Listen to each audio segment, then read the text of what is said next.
The rose garden that blooms only at dusk contains a species so rare that fewer than 200 of these flowers exist on Earth, each one opening for less than 3 hours a night. Tonight, you don't have to hold anything. Let the day set its weight down by the door. Somewhere near the foot of a mountain in South Africa, there is a garden called Kirstenbosch, and in one quiet corner of it, a bed of roses waits for the sun to leave. All day they stay folded, green fists, closed against the light. You can feel your own shoulders loosen as the sky above them turns from white to gold to the soft gray of evening. There is nothing you need to solve. There is nothing waiting for you here but the slow cooling of the air. Breathe in and let it go long. The garden is doing the same thing. It has been holding its breath since morning. And now as the heat lifts off the paths, it begins, very slowly, to let go too. You and the roses easing open at the same unhurried hour. The stones give back the last of their warmth into the dark. There is a keeper here. You never quite see her face, just a silhouette moving between the beds at the blue end of the day, a canvas apron, sleeves rolled, a wool cardigan against the coming cold. She has tended this corner for longer than she can easily count.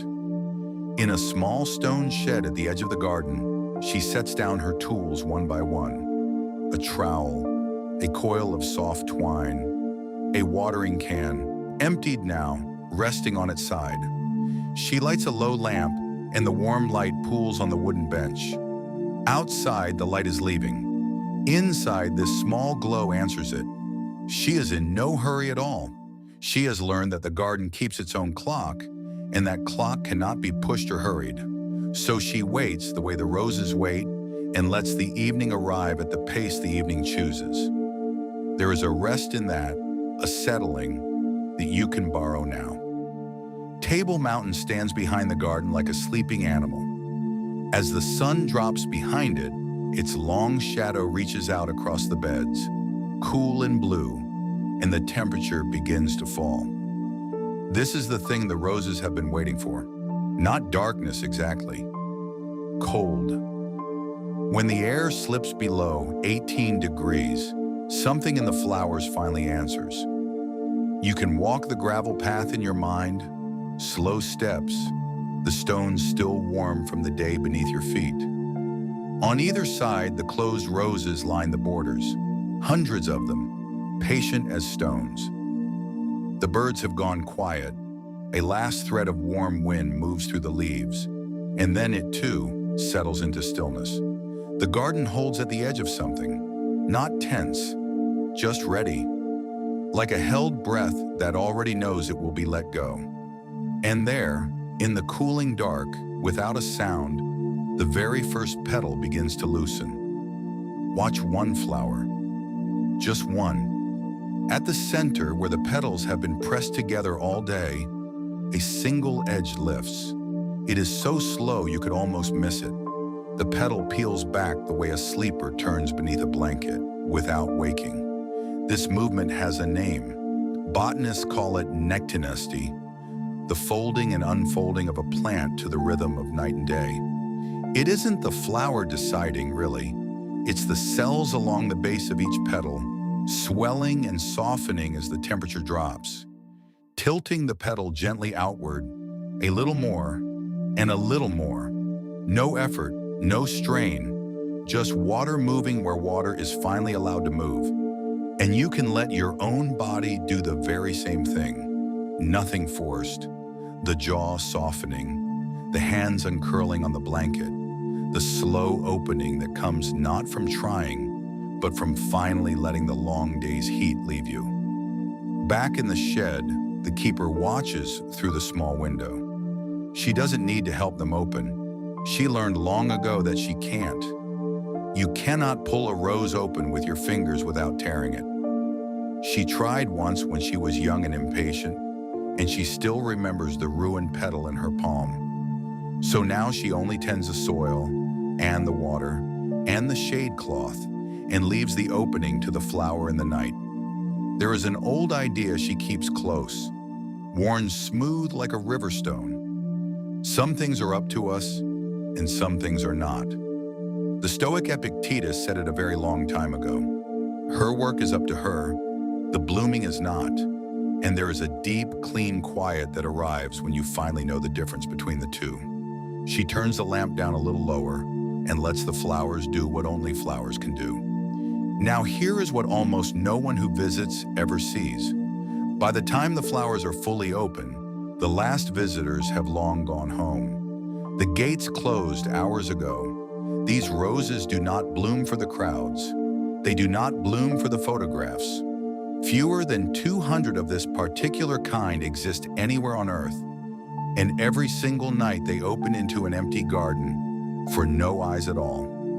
Think of that for a moment, all that slow, careful beauty spent in the dark for nobody, and yet they open anyway, faithful to something far older than being watched. The keeper knows this, and it is part of why she loves them. They are not performing. They never were. Whatever they are doing it for themselves, and for the moths, and for the quiet. You can rest inside that thought. You do not have to be seen to be worth the blooming. But why the dark at all? Why not open at noon, in the full gold of the African sun, where everything could see them? Here is the secret folded inside the flower. Noon in this valley is fierce. The midday heat can dry a grain of pollen to nothing, can cook the delicate dust that carries the next generation of roses. So these flowers learned, across thousands of slow years, to hide, to stay shut through the burning hours, sealing their pollen in the cool dark of the closed bud. And only when the danger passes, when the air turns gentle again, do they dare to open. The beauty you see at dusk is not a show at all. It is a survivor stepping out at last. What looks like shyness is really wisdom. The flower is not late to the party. It simply waited for the heat to pass before it spent itself on the night. Rise up now, above the beds, the way a slow owl might drift over them. From here you can see the whole shape of it, the dark garden laid out below, the pale paths threading between the borders, and scattered all through the beds, the roses opening one by one, like small lamps being lit. No sound, just the cooling earth breathing out the day's warmth into the sky. Beyond the garden, the lights of the city hold steady at the foot of the mountain, far off and harmless. And above, the first stars come through the clearing dark. Everything down there has stopped striving. The day's long effort is finally over. The paths are empty, the gates are shut, and the flowers, hidden all day long, are quietly becoming themselves in the safety of the dark. You are up here with the owl and the stars, held above it all, with nowhere at all you need to be. There is an old glass house at the garden's edge, its panes fog soft with the evening damp. Inside, the keeper walks the length of it one last time, checking the young plants, the seedlings she started back in spring. Her lamp swings gently, and the light slides across the misted glass. She isn't rushing. She has done this 1,000 evenings, and the routine has become a kind of rest for her. Water here, a leaf turned there, a pot moved out of a draft. Small things done well, done slowly. She thinks sometimes that a life is mostly this, not the grand blooming everyone hopes for, but the quiet tending in between, the soil kept ready, the water carried, the waiting done without complaint. She sets her lamp down on the bench and for a moment just stands, listening to the glass house tick as it cools, the same slow cooling that is opening the roses outside. Off toward the coast, a bank of fog rolls in from the sea, low and gray and soft, curling around the lower slopes of the mountain. It brings the last of the cool the flowers were waiting for. The garden sinks deeper into the blue of full night. One by one, the roses reach their fullest open, petals spread wide, holding perfectly still. This is as far as they go. They will stay like this only a few short hours. Before dawn, as the air begins to warm again, they will fold quietly back, closing before the sun can find them, keeping their secret for another whole day. Nothing here lasts, and nothing here is trying to. The bloom is brief on purpose, and there is a strange comfort in that, in watching something so beautiful that has made complete peace with being brief. The fog settles, the garden dims. Even the stars seem to lower their voices. In the stone shed, the keeper reaches for the lamp. She has watched the roses long enough tonight. The flame gutters low as she turns the small brass wheel, and the warm light shrinks to a soft orange coal, then to a thin glowing thread, then to nothing at all. The wick smokes once in the dark and goes still. Her work is finished, and she lets it be finished. There is a review she does some nights, quiet and kind, the way the old Stoics did at the close of a day. What did I tend well? What can I safely leave until morning? What was never really mine to control? And tonight, as on most nights, the answer comes gentle. She did her part. The garden did its part. The heat came and the heat left, and the roses opened anyway. She closes the shed door softly behind her and walks home under the stars. And this is the thing worth carrying down into sleep. The roses did not hide because they were afraid. They hid because they were wise. They folded through the cruel, bright hours, protecting the one thing that truly mattered. And they saved their opening for the moment it was finally safe. The beauty at dusk is proof it survived the day.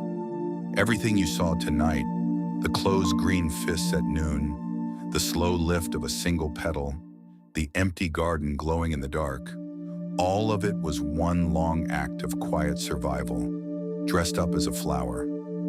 Let the image widen and soften now.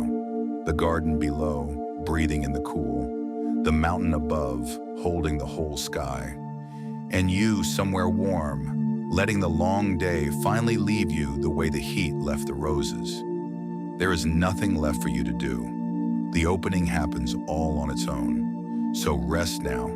The garden is open in the dark, and no one has to watch it. The keeper's lamp is out. The fog holds the mountain, and somewhere in that quiet corner, fewer than 200 flowers stand open for a few more hours, then fold themselves closed again before the light. You don't have to be seen to be worth the blooming. You don't have to hurry the day along. It cools on its own, the way it always has and always will. Good night. The garden holds its secret until morning.